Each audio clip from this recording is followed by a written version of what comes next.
Hello, everyone, and welcome to Inside Israel with Joel Chasnoff. I am Joel Chasnoff. It is March 13th, 2024. I'm coming to you tonight from Marble Falls, Texas, and I got to thank my neighbor Larry for lending me his office so I could do this here. We had a little Wi-Fi issue in my place, but happy to be coming to you all tonight. And I want to start off by welcoming all of our new viewers. Over the past week, I've been in several cities, New York City, Denver, the Jewish Educational Alliance in Atlanta, a conference of Jewish educators, and had probably 150 new signups of people joining the list and wanting to be on for this podcast. So, first of all, welcome. And if you're not familiar with it, I'll give you the brief rundown. Inside Israel, the idea here is to bring you the news, but from the perspective of Israelis. So it's not just the headlines you're seeing anywhere else, but really telling you how the average Tali and Yossi on the street are being affected. And the second idea is to bring you stories you won't necessarily hear in North American mainstream media and try to give you a sense of what Israelis are really thinking and feeling. And the nice part is that at this point, Inside Israel has become not just webinar or even a podcast for those who listen later, but a community. People are hanging out with each other. We're sharing a space among people who really enjoy hearing the news, parsing it, getting into it, and discussing it with each other. And that's really what I want to build upon most. So thank you to all of you who are joining, and welcome back, those of you who are returning. That's number one. Number two is I want to give you a little bit of a personal insight into what I'm going through. Every week, a few of you reach out just to see how I'm doing, which is very sweet. And if you're not one of those, that's okay. I'm not asking for you to reach out. But usually I just reply in the email that I'm doing fine. Thanks for checking up. But tonight, for the first time, I really want to share a little bit from my own personal life. Over the past week, for reasons I do not know, I've been having nightmares about October 7th. This is the first time this has happened.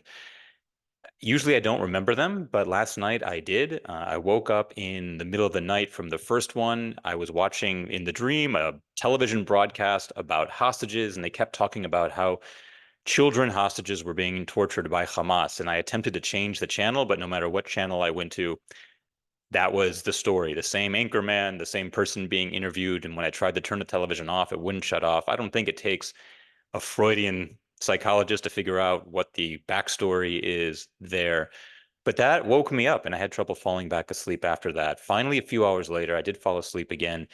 And in this dream, I was at a Philadelphia Phillies game with my son, only he was lost. And I couldn't find him anywhere. And I was running through the stadium and through the dugouts and on the field. And it wasn't random that it was the Philadelphia Phillies. As a comedian, people often ask, where did you get your start in comedy? And my first professional comedy job was working for the Philadelphia Phillies back when I was a college student at Penn. These days, just about every professional sports team has a clan of cheerleaders running around the stadium shooting t-shirts and throwing out prizes to the crowd.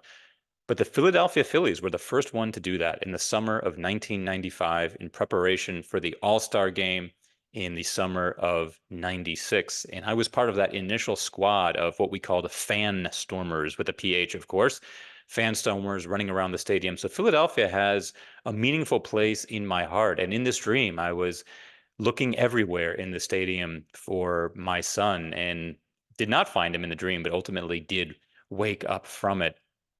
And I find it interesting that this is the first time since October 7th that I actually have been having dreams like this. And I think it indicates that there is some trauma there. Though I want to be clear, it is probably nothing compared to what those who are displaced in Israel are going through. Certainly nothing compared to, Shelo Neda, as we say, that we shouldn't know.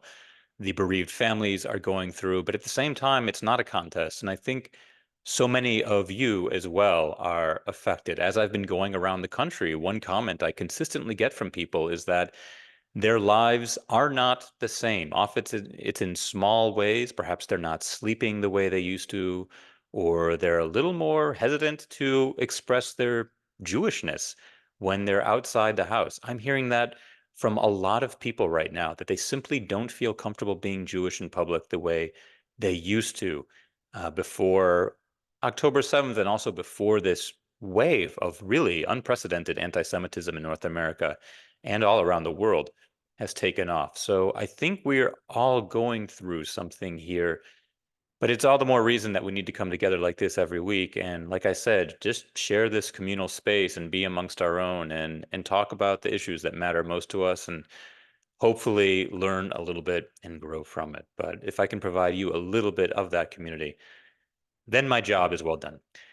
And third, I do have some good news regarding explainer episodes. A few weeks ago, I asked you if you would want to hear explainer episodes where I talk about various aspects of Israeli life and also interview various, what I would call experts in the Israeli world, the Jewish world, to give us some perspective on what's happening. And I've started producing those. I was in New York City last week and had a sit-down interview with Rabbi Elliot Cosgrove, who I'm a big fan of. I've mentioned him before on this podcast. The short version is Rabbi Elliot Cosgrove single-handedly pretty much raised $18 million for United Jewish Appeal, United Jewish Federation in that first week after October 7th. And in my interview with him, we talked about the role of the rabbi in post-October 7th North America and the relationship between American, Canadian Jews and Israeli Jews, what's going to be the same, what's different. It was really a great interview, and that will be probably our first explainer podcast once it's fully produced. It's being edited right now, but I have more of those along the way. And on that note, I do want to put out a question to you. I would love to hear what topics you would most like to learn about, not necessarily related to October 7th, but to Israel in general. What are the topics that you feel there are gaps in your knowledge? Who are maybe certain experts, maybe not by name, but what fields are they in that you would want to hear from?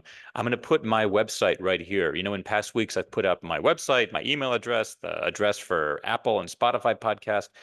From now on, my website only, you can get everything there. So to contact me, it's very easy through there. There's a podcast page. But I really would love to hear from you what topics you are curious about and what you would like to learn more about as I do those explainer episodes. So please don't hesitate to write. I really do want to hear from you. So on to tonight's episode. Tonight's episode of Inside Israel is called Parallel Lives. And what I'd want to do is share some situations with you in which there are literally two realities coexisting side by side at the same time. Situations in which we have two universes side by side existing. And I'm not talking about how there are hostages in Gaza and ordinary Israeli citizens are going through their lives. What I'm talking about are parallel lives, different versions of the same scenario existing side by side. But the only difference is that unlike parallel lines, which never intersect, these parallel situations that I'm going to share with you eventually will intersect. Maybe not in the near future, but ultimately they will. And so the question I pose to you is, what happens when these two parallel universes do, in fact, collide? And what will it mean for Israel when they do? All right. So the first set of parallel universes has to do with Israel's Arab neighbors. And I'm talking specifically about a group of Arab neighbors who actually support Israel. Jordan, Egypt, the United Arab Emirates, Saudi Arabia, Morocco, and Qatar. They actually support Israel. And I really want you to know that they want Israel to win this war against Hamas. Now, why do I call it a parallel universe? Because in these countries, the leadership needs to criticize Israel in public, and they need to call Israel the Zionist colonizers and use all the stereotypes that their publics are used to, their populations are used to. But right next to it, in parallel, is this other universe where the leaderships are rooting for Israel. The last thing they want is some sort of radicalized Hamas-led power, another one in the Middle East.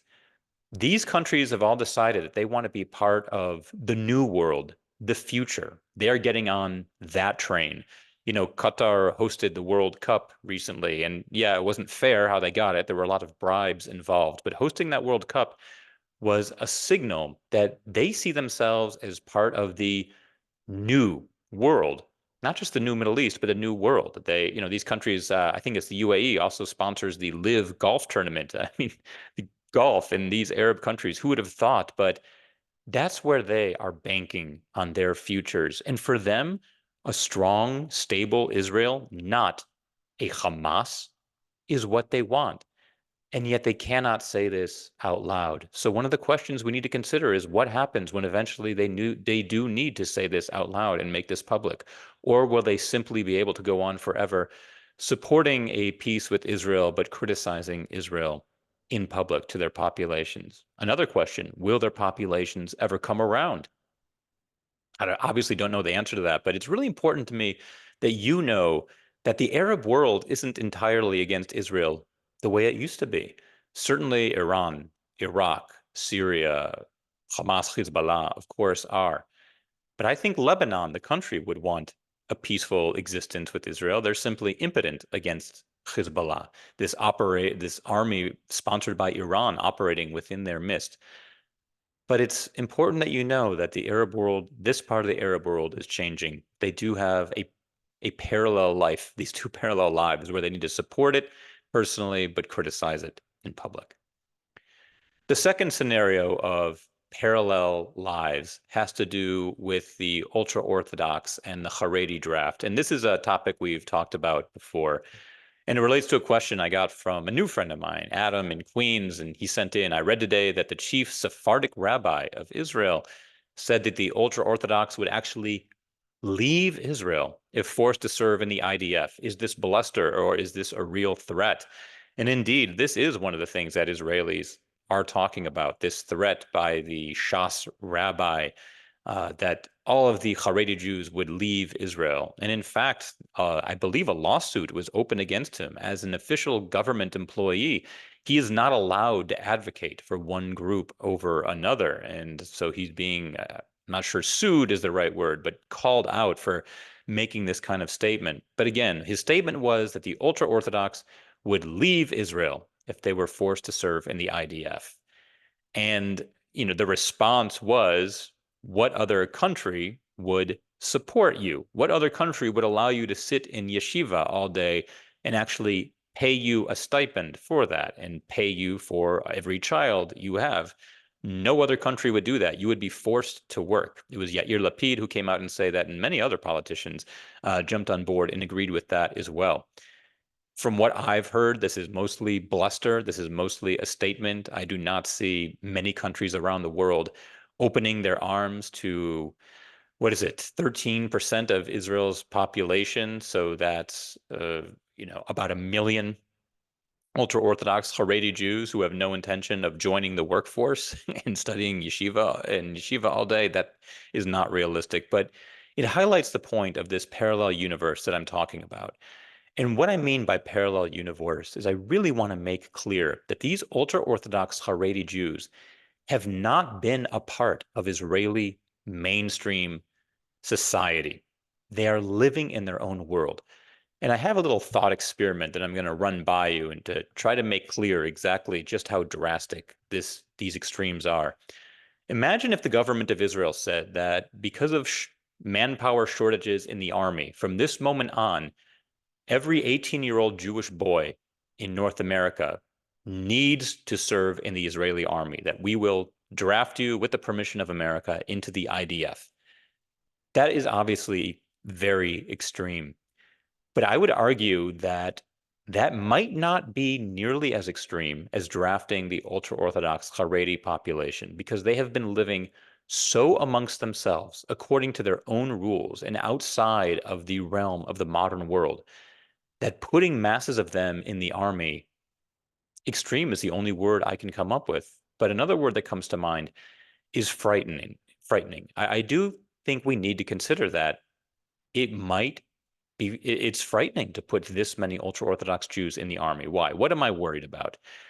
Well, as you got to understand, the ultra-Orthodox, the Haredi Jews, they like to portray themselves as doing mitzvot and following the commandments and studying and connecting with God. They feel they're protecting the country, or they say they feel they're protecting the country more than soldiers do through their Torah study. But the fact is, they can be a very violent segment of the population. They have no problem blocking highways, punching policemen, resorting to violence when they don't get their way. They already, as I mentioned last week, blocked a major highway in Israel, Highway 4, in protest of the idea that they would serve in the IDF. Now, I'm picturing a scenario where we draft, let's say, 5,000 ultra-Orthodox Haredi Jews into the army. And let's say that they buy into it. Let's say that through basic training, they realize, you know what, this is the right thing to do. But as you know, those of you who've been to Israel, when you are a soldier in the army, on the weekend, you come home with your weapon. You come home with your M16 and you sleep with it under your bed and you lock it up in the closet when you go out. But you are responsible for that weapon, but it's in your house. And the scenario I fear is that those in the ultra-Orthodox population who are against the idea of serving in the IDF, which is the vast, vast majority, could get their hands on these weapons and inflict Jew on Jew violence. I've said many times in these broadcasts that one of my big fears is Jew on Jew violence at some point. There's so much tension within Israel among certain segments of the population that is actually in a way more difficult to manage because with Hamas, with Hezbollah, we know who the enemy is.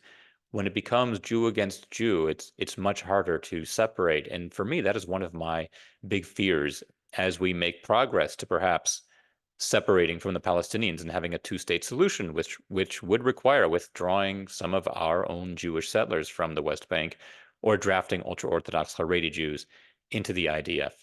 So that's another example of two parallel universes where you have the Haredi population and the general Israeli population living side by side, but really in separate worlds. And what is going to happen if and when they mix in the army? We need to be, I think, very cautious about how we do it. Number three, an example of parallel universes, parallel lives, is humanitarian aid. On the one hand, you have what the U.S. is saying, and on the other hand, you have what the United States knows. And the U.S., I'm sure you saw, announced that they're going to build a port. There's only one port in Gaza right now. It's a fisherman's port, not nearly big enough to handle the influx of humanitarian aid that's needed. So the U.S. is building a port with the help of, I think, 1,000 U.S. troops. It's going to take 2 months. So this certainly is not going to solve the problem overnight. On the one hand, the U.S. is being very vehement about Israel needs to let more aid into Gaza. But at the same time, parallel to that, they must know, the United States must know that aid, as soon as it reaches Gaza, is looted by Hamas, and that all aid that goes into Gaza almost always ultimately ends up in the hands of Hamas, whether it's that they hijack the trucks or that they violently steal it from those who have it, or that they appropriate it and then sell it to Gazans at jacked up prices. The United States must know this, but they can't say it out loud for similar reasons that those Arab populations I mentioned before, those Arab leaders can't say that they want peace with Israel out loud because right now the Biden administration is very afraid for its electoral prospects. All the polls right now are showing that Biden would lose if the election is held today. I'm not certain how accurate these polls are. I'm not sure they take into account Republicans who would have voted for a Haley-like candidate, but would say that they would never vote for Trump and at the last moment might vote for Biden because they remember what the Trump years were like. So I don't know how much stake we should put in them, but the numbers do say that Biden certainly is in trouble, and he's trying very hard to bring in the progressive wing by talking poorly about Israel. But at the same time, he and Kamala Harris must know. I mean, they're meeting with Israeli officials. They must know that aid is looted by Hamas. So it's these two, again, parallel universes existing side by side. And, by the way, I think it's worth pointing out that Israel is supposed to be the one who's going to defend this port and be responsible for the aid being distributed. So the U.S. wants to build the port, but they're calling on Israel to defend it. And to me, this brings to mind the Hebrew phrase, liokod b'shtei chatunot, to dance at both weddings. That's a well-known Israeli phrase. It means basically to eat your cake and have it too. And that seems to be what the U.S. wants, is that aid would come in, but that Israel would do the dirty work and put their lives on the line. Israeli soldiers would have to put their lives on the line to make sure the aid is distributed. And that's very difficult, if not close to impossible, given the way Hamas operates and loots all the aid that comes in. But it is an example of parallel existences, two parallel lives, that the same reality, but two different truths side by side.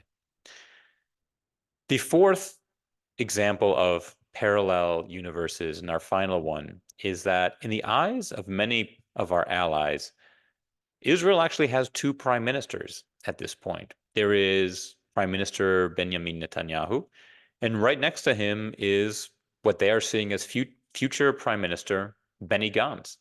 As I mentioned last week, Benny Gantz was just in the US meeting with government officials, and he was treated as if he were a visiting dignitary, as if he were a visiting prime minister. He then went to the UK and met with officials there. And what we're seeing is that these countries are, again, living in parallel universes where they recognize Netanyahu as the prime minister right now, but they're really banking on the fact that Netanyahu will be done either sooner or later, and that the next prime minister will be Benny Gantz. And they're already planting the seeds for what that future Israel will look like. And even Kamala Harris this past week made a statement where we need to distinguish between the Israeli government and the people of Israel, which, with all due respect, I didn't vote for Bibi, but he was elected democratically, certainly in as democratic a system as we can have in Israel. And to make it seem like he's some sort of self-appointed dictator, that we separate between the autocrat and the people, I felt that was a little extreme. Israel still is a democracy, but again, in an election year, you really can't put anything past politicians who want to stay in power or maintain power. And that's actually a theme that's going to come up a little bit later in this broadcast as well. But that's important to point out that many in the Western world are already looking past Netanyahu and trying to figure out what a post-Netanyahu Israel and Middle East will look like. And so they are living with two prime ministers in their minds.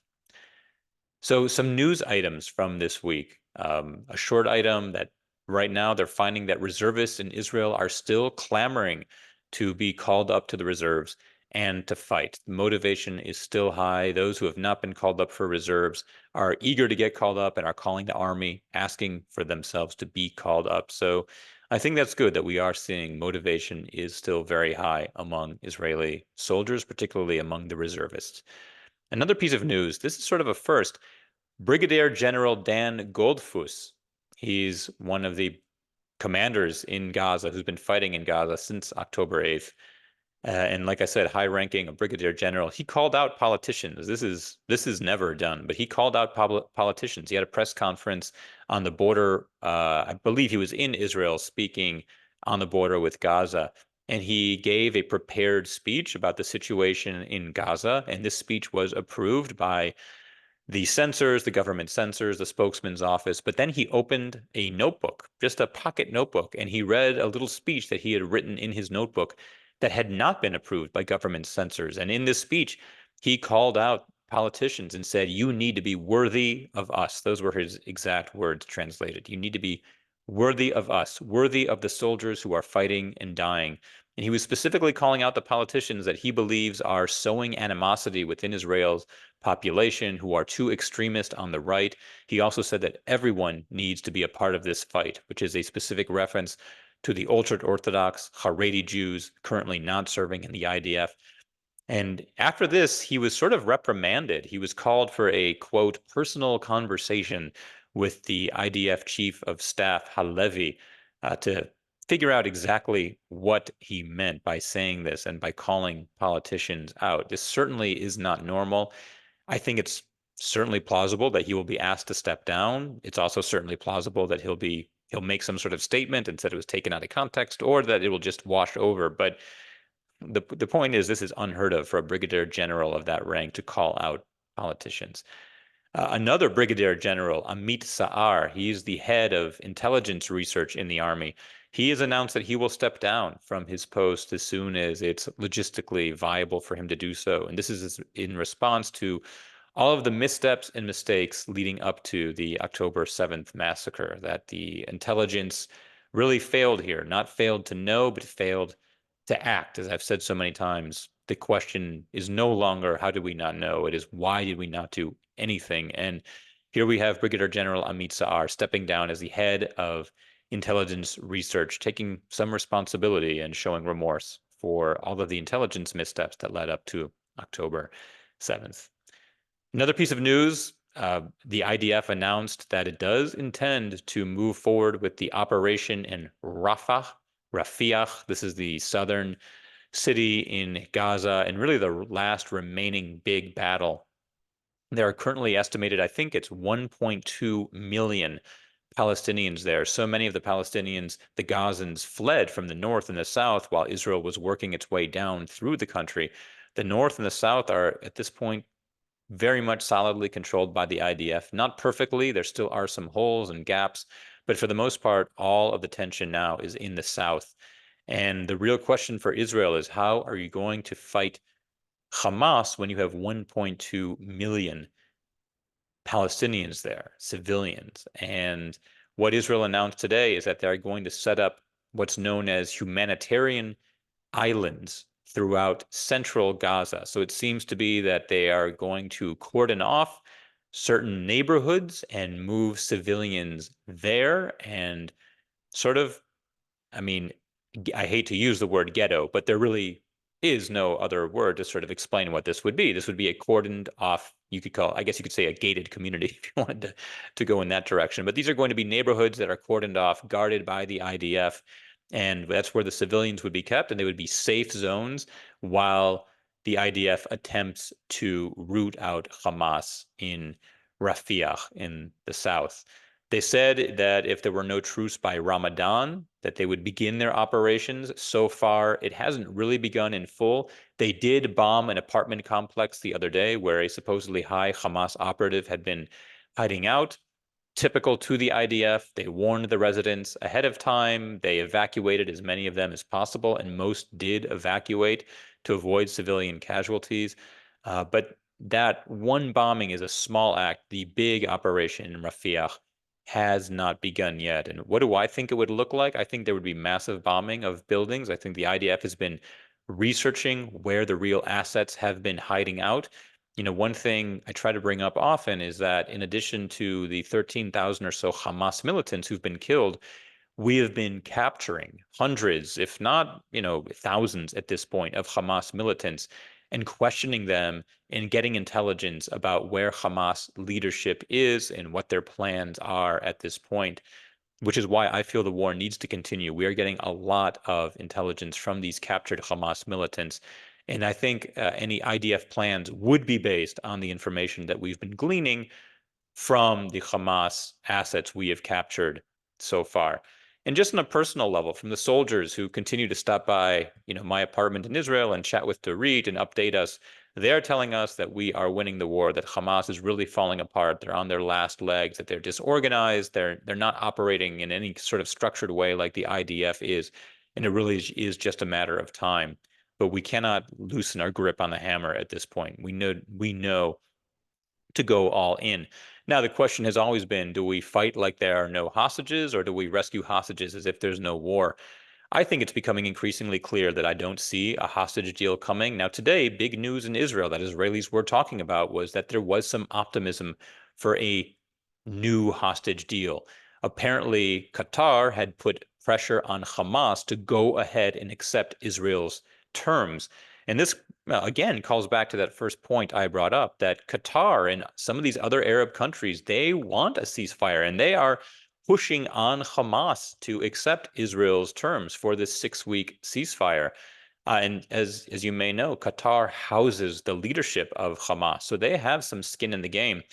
But we see that Hamas is, in a way, being influenced by Qatar. And so there is maybe some optimism in Israel. They are portraying it as optimism. I personally I'll believe it when I see it. Just I just don't see it happening. I don't see why they would wait until now. I think Hamas's interest, I've said before, is to have as many dead Gazans as possible, certainly during Ramadan, their holy month.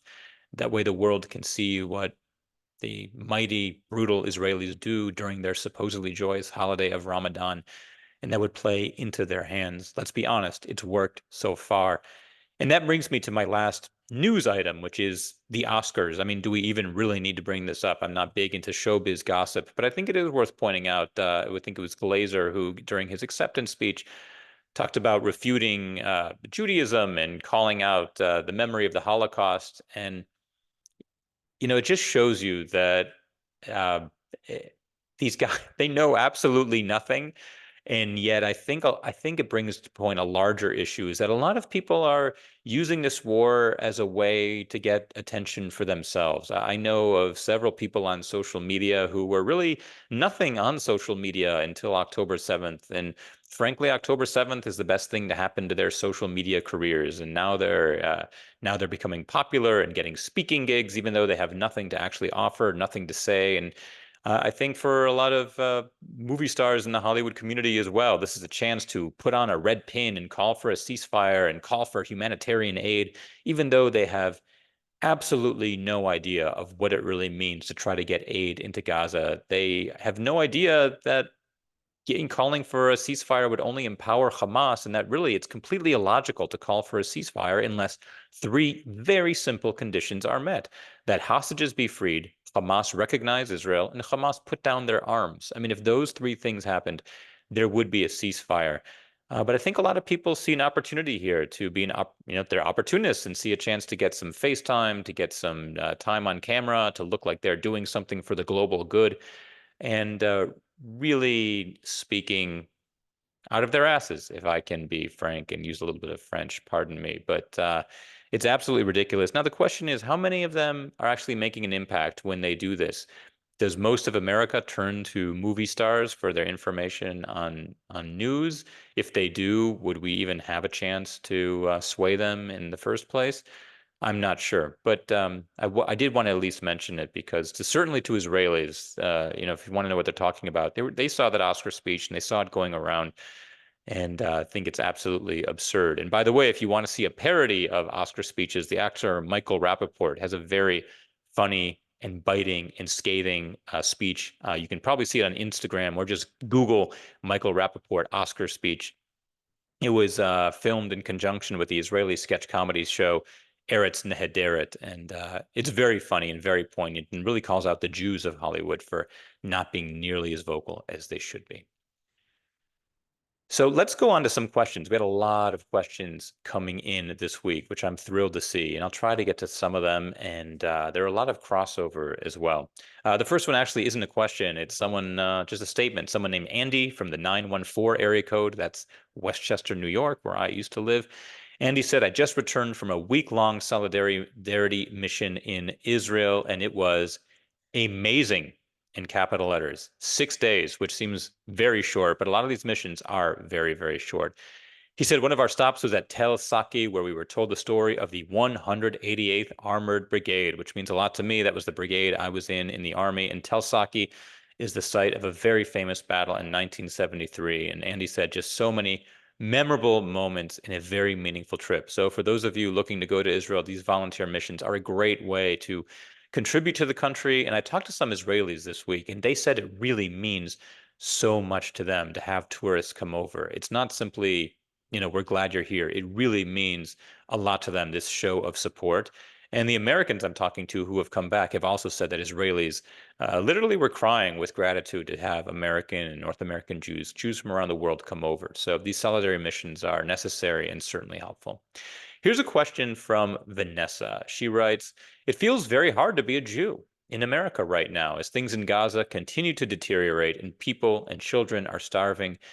I wish Americans would put the blame on Hamas instead of on Israel. How much in our news is actually reflective of the reality of what's happening there? For instance, the food distribution when Palestinians were killed, what really happened? So this is the riot, the stampede that happened when aid trucks were rushed by Palestinians last week. It was probably about 1 week ago. And what Israel found out is that, yes, Israeli soldiers did fire at some of the Gazans, but only at those who were charging them when Israeli soldiers felt threatened. And those are the rules of war, that if you feel threatened by an onrushing mob, you are allowed to open fire. They did not. IDF soldiers did not fire at people looting the trucks. They did not fire as a way to stop the looting or the rushing at the trucks. They were firing at those who were rushing upon them. For the most part, we also believe that Hamas was involved as well, that they may have been firing at people who were looting or not looting, but rushing to the trucks for the aid. The situation there is certainly very desperate, and anyone who can get their hands on aid certainly will do whatever they can to do so.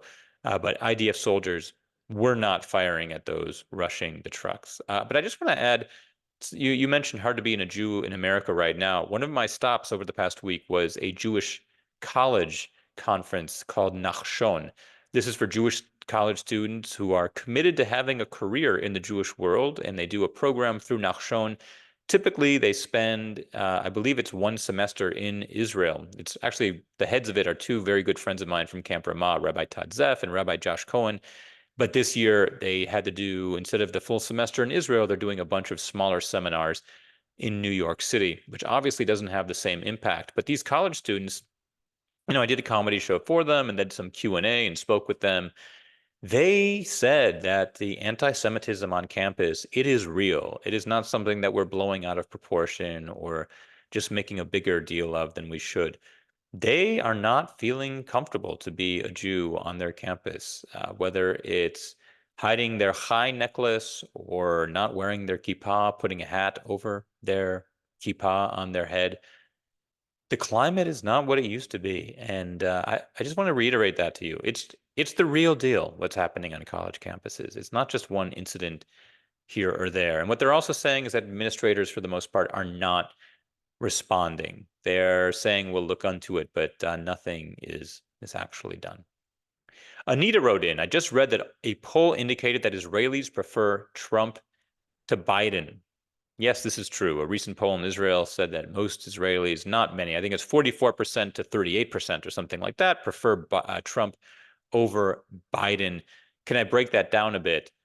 I think, first of all, I'm not sure Israelis really know what they're talking about necessarily, the nuances of the American political system. But I think what they are seeing is that Biden was very supportive of Israel in the beginning, but in recent weeks, Biden has been calling out Israel a lot, and Vice President Harris has been criticizing Israel in public. Kamala Harris, who's been largely silent for much of her term, mostly seems to be outspoken on Israel and humanitarian aid, that Israel is using aid as a bargaining chip. And, apparently there were rumors that Biden was talking about how America could manipulate the system in Israel to remove Bibi from power. It's clear that Biden really abhors Bibi. That might be an understatement. But Israelis are seeing this, and I think they're just sort of saying that, well, Trump would support us no matter what. Now, I personally think that Trump would be disastrous. I don't think that what Israel needs is to be unharnessed at all. I think good guidance from the United States can actually lead to some sort of positive resolution here, separation from the Palestinians, rebuilding in Gaza with Arab countries in partnership with the US and Israel. I don't think that would happen with Trump, and I actually think it would lead to worse conditions for Israel in the long term.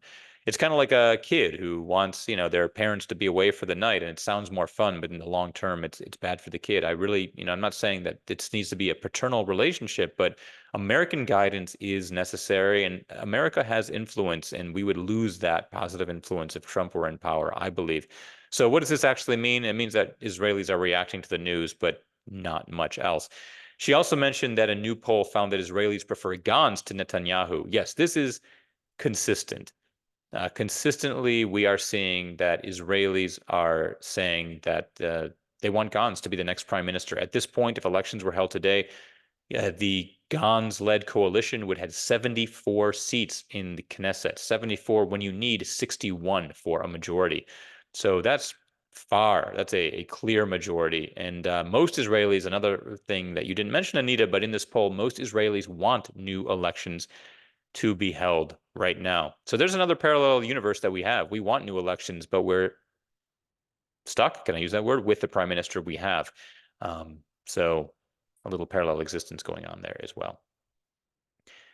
So Pam asks, my question is, since we know that Hamas appropriates food aid and sells it to Gazans, is not the U.S. funding Hamas when it airdrops and eventually sea delivers such aid? And the answer is yes. Yes, Pam. When the U.S. airdrops aid into Gaza, it is supporting Hamas. There's really no other way to go about this, especially with airdrops, which is so inaccurate. You know, a number of Gazan civilians were actually killed in the past week when the parachutes didn't open and these boxes of aid simply fell upon them with no parachute to slow them down. And this aid that's being airdropped, from what I've talked to with a lot of Israeli journalists, experts, it's mostly for show. It's mostly a way to show that the U.S. is not just speaking, but actually acting. But the amount of aid that is actually allocated from an airdrop is minimal. It's a drop in the bucket compared to what trucks could bring in. You know, there could be significant amounts of aid coming into Gaza if only it weren't looted by Hamas. But the looting provides such a security question. It makes everything so much more tenuous. All these trucks need to be inspected because there could be weapons uh, and oil, gasoline smuggled in to help Hamas. It's really slowing the process. So Hamas, yes, Hamas is clearly the antagonist here, but it's not getting called out for it. It's not getting called out for it on the world stage. Even to me, it seems that it should be obvious.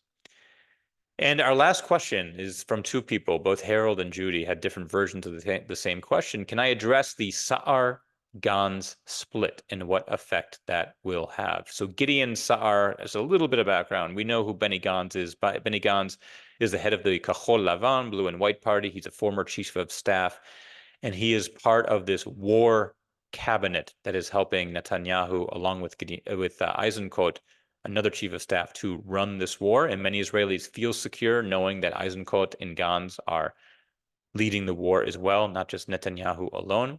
So who is Gideon Sa'ar? He's a former member of Likud, which is Netanyahu's party, but he challenged Netanyahu for the leadership of Likud, I believe in 2019, and he lost that. So Netanyahu remained the leader of Likud, but in his history, Gideon Sa'ar is a Likud member. He then split off from Likud after he lost that leadership election and joined a coalition government or a coalition party, let's say a coalition party with Blue and White, with Benny Gantz, and was outspoken actually against Netanyahu during that time.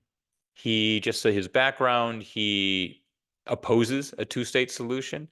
He feels that Gaza should be smaller at the end of this war than it was at the start. And already this is happening as the IDF attempts to set up a buffer zone, the same way we have a buffer zone between in South Lebanon. They're attempting to build a buffer zone in Gaza as well. But what you need to know about Gideon Sa'ar is that he's a former Likud member, broke off from Likud in order to join Benny Gantz and Blue and White in this sort of coalition party. But now he said that he's breaking away from Blue and White, that he needs to return to his right-wing roots, that no one is really speaking for what he believes is the true voice of the right wing.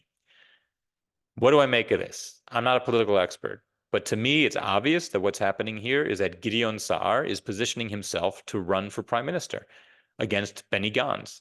He can't run against Benny Gantz if he's in the same coalition party. So he's breaking off. And he's seeing also that Netanyahu is weak. Netanyahu, most believe, cannot win. And so that means there's a void that someone can fill. And this is his opportunity to step up, be the leader of the Likud party, and run as the right-wing candidate against Benny Gantz in the next elections, whenever those might be. So I don't know enough of the details about the politics and what this actually means in terms of the fighting of the war, etc., or hostage talks. I doubt it means very much there. But what this really means, I think, is that he's preparing to run against Benny Gantz, and that's our candidate on the right. So I guess we'll have to see what happens. That concludes this broadcast of Inside Israel. I want to thank you all for writing in and for joining today. Again, I want to repeat that I would really love to hear from you with regard to what topics you would like to hear about in terms of gaps in your knowledge, who you'd like me to interview, what more can I fill you in on? And again, my website is right there. That's also the place where if you want the link to this weekly webinar, you can get the links by signing up on the website at joelchasnoff.com on the podcast page. And if you can't make these live broadcasts, it is on Apple and on Spotify. Next week's broadcast will be once again on Tuesday night. We're going to go back to Tuesday at 8 p.m. Eastern Time. Another thing I'd be curious to hear from you is if now that we have daylight savings, if 8 p.m. Eastern is still a good time for you. I don't see myself changing it because 3 people want to be out later, but I would love to hear if, in general, if there's a lot of people who feel the time need to be changed, I'd take that into account. But for right now, for next week, we are sticking with 8 p.m. Eastern Time. That will be on Tuesday, the 19th. Keep your questions coming into me via email. I feel that is the best way to get the questions in. I'll leave the chat open for a few minutes after that. Thank you so much for joining, and Laila Tov. Shalom Lekulam.